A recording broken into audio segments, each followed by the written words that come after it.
Talks between the United Kingdom and the United States over the future of the strategically critical Chagos Islands have been reopened after sharp criticism from U.S. President Donald Trump cast uncertainty over an agreement to transfer sovereignty to Mauritius. British Prime Minister Keir Starmer confirmed on Wednesday that London had resumed discussions with Washington following Trump's public attack on the deal, according to GB News. Trump had earlier blasted the agreement on his social media platform Truth Social, calling it an act of great stupidity and warning that it signaled dangerous weakness to rivals like China and Russia. Referring specifically to Diego Garcia, home to a vital U.S. military base, Trump said Britain was planning to give away extremely important land for no reason whatsoever. He claimed both Beijing and Moscow would be watching closely and later linked the issue to his controversial argument that the U.S. must acquire Greenland for national security reasons. The Chagos Islands, located in the Indian Ocean about 1,250 miles northeast of Mauritius, were separated from Mauritius during Britain's decolonization process in the 1960s. In 2019, the International Court of Justice ruled that the UK's administration of the archipelago was unlawful and that sovereignty should be returned to Mauritius. Although the ruling was non-binding, it significantly increased diplomatic and legal pressure on London. Under the proposed agreement, Britain would formally transfer sovereignty to Mauritius while leasing Diego Garcia back for at least 99 years to ensure uninterrupted operation of the joint UK-US military base. The lease would cost Britain an estimated £101 million annually, with the overall financial package valued at around £3.4 billion in net present terms, according to UK government estimates. Diego Garcia currently hosts around 2,500 military and civilian personnel, most of them American, and plays a central role in long-range bomber operations, intelligence gathering, and military communications across the Middle East, Indo-Pacific, and Africa. Speaking to reporters aboard a flight to China, Starmer said he had discussed the Chagos issue with Trump a number of times, but declined to confirm whether it was raised during a phone call between the two leaders over the weekend, as reported by the Financial Times. He said the matter had been flagged with the White House repeatedly over recent days and noted that when the Trump administration first took office, the UK paused the deal for 3 months to allow US agencies to review it. According to Starmer, Washington later expressed support for the agreement following that assessment. A Downing Street spokesperson said the UK was continuing to engage with the US to allay any concerns and emphasized that the deal was designed to secure both British and American strategic interests. However, Trump's remarks have emboldened critics in Britain. Reform UK leader Nigel Farage welcomed the president's intervention, saying on X that Trump had vetoed the surrender of the islands. Shall we talk about what's been going on over the past few days? At a time when NATO is under threat, at a time when we were trying to stop Labour surrendering British territory in the Chagos Islands and fighting to save Britain's hospitality industry, what were other parties doing? Psychodrama. The Labour Party scheming to bring in a new contender to challenge the Prime Minister. Reform UK distracting everyone from Labour's mess, dressing up a defection rally as a veterans event. Everyone is fed up with this style of politics. We need to get serious. We need to get serious. We have a government that is letting us down, making bad decisions.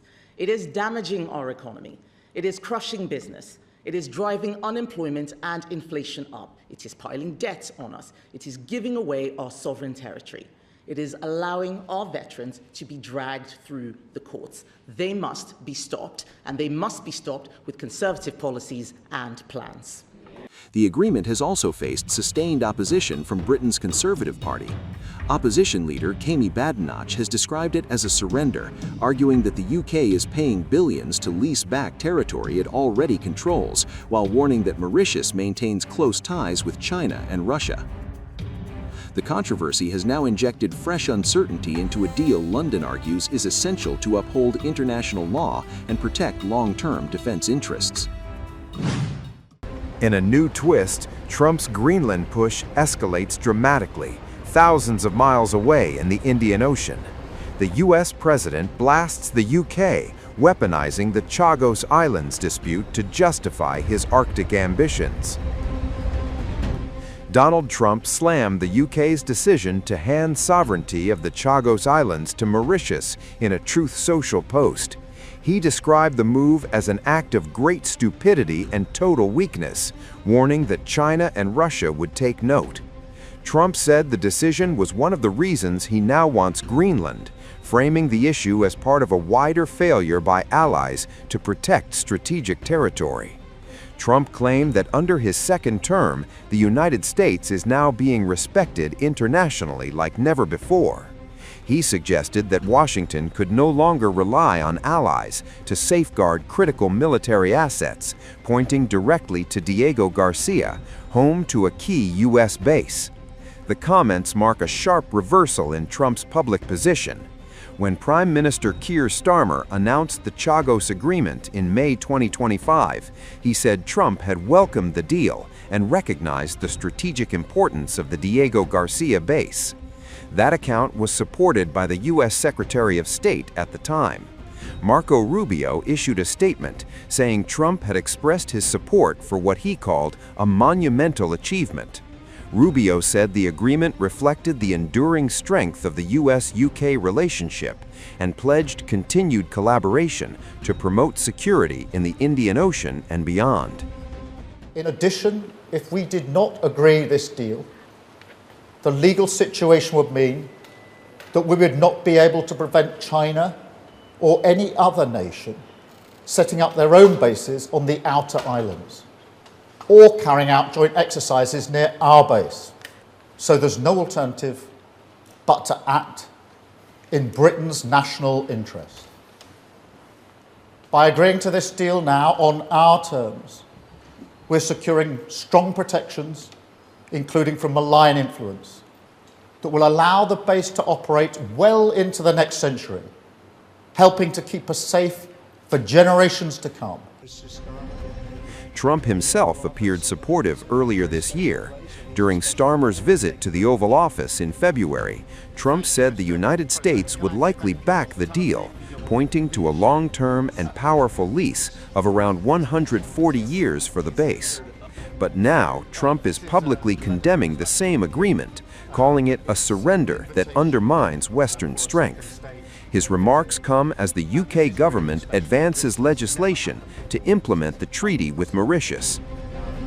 The Diego Garcia military base and British Indian Ocean Territory Bill is currently before Parliament.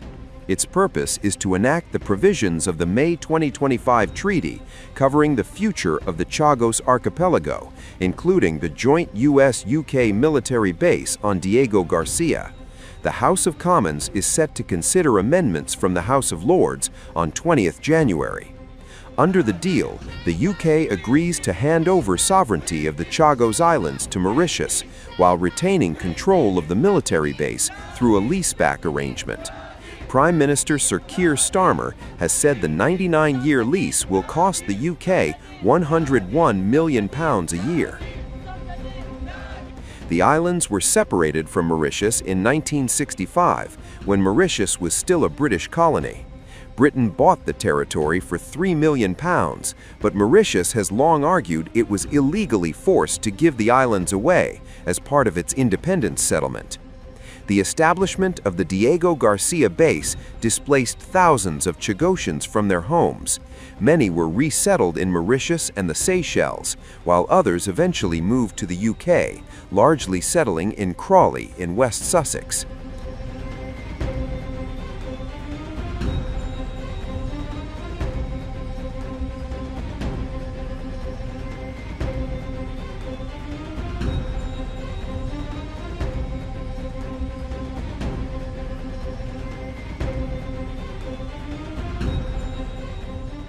Trump's outburst comes at a politically sensitive moment. It followed closely after Keir Starmer publicly highlighted his close relationship with the U.S. president during a speech at Downing Street, delivered against the backdrop of the Greenland dispute. Reaction across the UK political landscape has been mixed. Speaking on BBC Breakfast, Darren Jones, the Chief Secretary to the Treasury, defended the Chagos deal, saying it delivered important security guarantees for the island and surrounding seas. He said Britain should not feel embarrassed or humiliated by the agreement, despite rising geopolitical volatility. Jones acknowledged the increasingly unstable global environment, but warned against being cowed by pressure or rhetoric. He insisted the deal was the right way to secure the island's future. From the opposition benches, criticism has been sharper. Shadow Defense Secretary James Cartledge said the deal should not require Trump's intervention to prompt a rethink.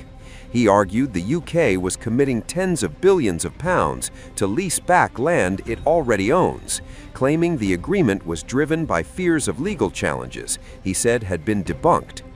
Reform UK leader Nigel Farage welcomed Trump's comments, saying he was thankful the US president had vetoed what he called the surrender of the Chagos Islands. While Trump has lashed out at London, he has notably not mentioned India, despite its deep and growing security interests in the region and its behind-the-scenes role in encouraging Britain to hand the territory back to its rightful owner. The UK and Mauritius formally signed a treaty last May, ending decades of dispute and recognizing Mauritius as the sovereign owner of the entire Chagos archipelago. For India, this was not just a legal correction, but a strategic necessity in an Indian Ocean increasingly shaped by great power rivalry. India is now backing Mauritius with a $680 million economic and security package, including support for managing the Chagos Marine Protected Area. Agreements are also in place for India to establish a satellite station and conduct hydrographic surveys across the archipelago.